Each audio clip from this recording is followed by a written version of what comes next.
প্রিয় পঞ্চম শ্রেণীর শিক্ষার্থীবৃন্দ, আজকের ভিডিওতে তোমাদের জন্য থাকছে 119 পৃষ্ঠার সমস্যাসমূহের সমাধান। 119 পৃষ্ঠা রয়েছে, খালি ঘরে কোন সংখ্যাটি বসবে তা নিয়ে সহপাঠীদের সাথে আলোচনা করি। এখানে কিছু সমস্যা দেওয়া আছে, সমস্যাগুলো খালি ঘরে কি বসবে আমরা সেগুলো আলোচনা করব এবং সমাধান করব। চলো আমরা সমস্যাসমূহ সমাধান করি। প্রথমে আছে 4050 লিটারকে কিলোলিটার এবং ডেকালিটারে প্রকাশ করার জন্য। মনে রাখতে হবে, এক একক থেকে অন্য এককে প্রকাশের জন্য প্রথমে এককসমূহের ধারাবাহিকতা এবং এককসমূহের মধ্যকার সম্পর্ক সম্পর্কে জানতে হবে।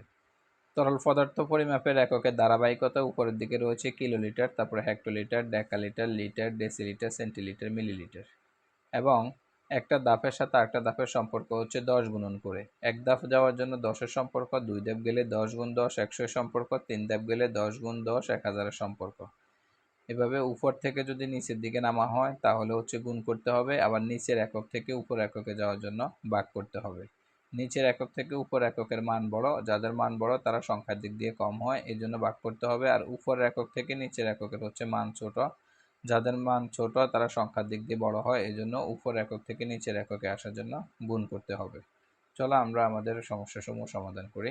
1 নাম্বার হচ্ছে 4050 লিটারকে কিলোলিটারে প্রকাশ করব। তাহলে আমাদের অবস্থান হচ্ছে লিটার, লিটার থেকে আমরা কিলোলিটারে যাব।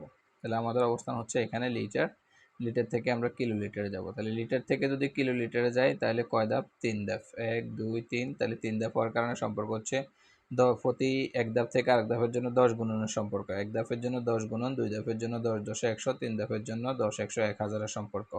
আমরা আছি লিটারে, লিটার থেকে কিলোমিটারে যাব, অর্থাৎ নিচের একক থেকে উপর এককে যাচ্ছি। মনে রাখতে হবে নিচের একক থেকে উপর এককে যাওয়ার জন্য ভাগ করতে হবে, 3 ধাপের কারণে 1000 দিয়ে ভাগ করতে হবে। 4050কে 1000 দিয়ে ভাগ করলে হচ্ছে 4 বার ভাগ যায়, 4 1000 4000, অবশিষ্ট থাকছে 50 লিটার। এবার 50 লিটারকে এবার আমরা ডেকালিটারে প্রকাশ করব। তাহলে লিটার থেকে যদি আমরা ডেকালিটারে যাই তাহলে এক ধাপ নিচের একক থেকে উপরে যাচ্ছি, যার কারণে ভাগ করতে হবে। এক ধাপ হওয়ার কারণে 10-এর সম্পর্ক, 10 দিয়ে ভাগ করলে 50কে যদি 10 দিয়ে ভাগ করি তাহলে হচ্ছে 5 ডেকালিটার। এরপর হচ্ছে 5 লিটার 585 মিলিলিটারকে সেন্টিলিটারে প্রকাশ করব। তাহলে হচ্ছে প্রথমে 5 লিটার, অর্থাৎ আমাদের অবস্থান হচ্ছে লিটার, লিটার থেকে আমরা যাব সেন্টিলিটারে। লিটার থেকে যদি আমরা সেন্টিলিটারে যাই তাহলে আমরা 2 ধাপ অতিক্রম করছি, 1 2, 2 ধাপের জন্য 100-এর সম্পর্ক, উপরের একক থেকে নিচের এককে যাচ্ছি, যার কারণে গুণ করতে হবে। তাহলে 5 দিয়ে 100কে গুণ করলে হচ্ছে 500, তাহলে এখানে হচ্ছে 500 সেন্টিলিটার। এরপরে আছে 585 মিলিলিটারকে সেন্টিলিটারে প্রকাশ করব। তাহলে আমাদের অবস্থান হচ্ছে মিলিলিটারে, মিলিলিটার থেকে আমরা সেন্টিলিটারে যাব এক ধাপ, এক ধাপের কারণে 10-এর সম্পর্ক। এখন আছে নিচের একক, মিলিলিটারে আছে, মিলিলিটার থেকে সেন্টিলিটারে যাব, নিচ থেকে উপরে যাওয়ার জন্য ভাগ করতে হবে। 585কে 10 দিয়ে ভাগ করতে হবে। 585কে 10 দিয়ে ভাগ করলে 5 10 50, 8 85, 8 10 80, আর থাকে 5। যেহেতু আমরা সেন্টিলিটারে প্রকাশ করবো আর কোনো একক নেই, আমরা একে ভাগটাকে কমপ্লিট করব। 10 দিয়ে 5কে ভাগ জানা, আমরা এখানে একটা দশমিক দিব, দশমিক দেওয়ার কারণে 0 দিতে পারবো। তাহলে 5 10 50, তাহলে হচ্ছে 500 সেন্টিলিটার। 5, তাহলে 5 লিটারে হচ্ছে 500 সেন্টিলিটার, আর 585 মিলিলিটার হচ্ছে 58.5 সেন্টিলিটার। মোট হচ্ছে 558.5 সেন্টিলিটার, 558.5 সেন্টিলিটার। এরপর হচ্ছে 4 কিলোলিটার 5 লিটারকে লিটারে প্রকাশ করব। তাহলে প্রথম হচ্ছে কিলোলিটার, কিলোলিটারকে আমরা লিটারে প্রকাশ করব। আমাদের অবস্থান হচ্ছে কিলোলিটার, কিলোলিটার থেকে আমরা লিটারে আসবো। 3 ধাপের সম্পর্ক, যার কারণে 1000-এর সম্পর্ক, উপর একক থেকে নিচের এককে আসছে, যার কারণে গুণ করতে হবে, 1000 দিয়ে গুণ করতে হবে। 4কে 1000 দিয়ে গুণ করলে হচ্ছে 4000, তাহলে 4 কিলোলিটারে হচ্ছে 4000 লিটার, আর পাশে আছে 5 লিটার। যেহেতু লিটারে প্রকাশ করবে এটা লিটারে আছে, এখানে আর কিছু করার প্রয়োজন নেই। তাহলে হচ্ছে 4005 লিটার, 4005 লিটার। এরপর হচ্ছে 8 লিটার 20 মিলিলিটারকে মিলিলিটারে প্রকাশ করব। তাহলে প্রথমে আমরা লিটারকে মিলিলিটারে প্রকাশ করব। তাহলে আমাদের অবস্থান হচ্ছে লিটার থেকে মিলিলিটার পর্যন্ত হচ্ছে 3 ধাপ, 1 2 3, 3 ধাপের কারণে 1000-এর সম্পর্ক।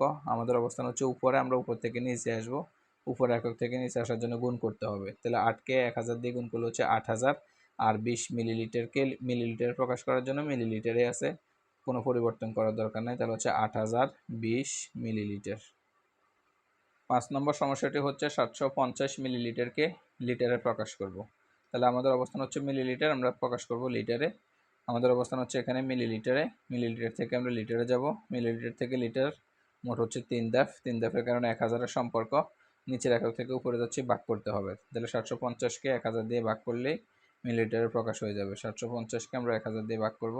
1000 দিয়ে 750-কে ভাগ যায় না, তার কারণ আমরা এখানে দশমিক দিয়ে শূন্য দিব। তাহলে 7 বার ভাগ যায় 7000, অবশিষ্ট থাকছে 500। দশমিকের কারণে প্রত্যেকবার একটা শূন্য দিতে পারবো। তাহলে হচ্ছে 5000, 5000, 5000, তাহলে হচ্ছে 0.75 লিটার, 0.75 লিটার। এরপরে হচ্ছে সেন্টিলিটারে প্রকাশ করব। মিলিলিটার থেকে সেন্টিলিটার, আমাদের অবস্থান হচ্ছে মিলিলিটার, আর যাবো সেন্টিলিটারে। এক ধাপের সম্পর্ক, 10-এর সম্পর্ক, নিচের একক থেকে উপরে যাচ্ছি, যার কারণে ভাগ করতে হবে।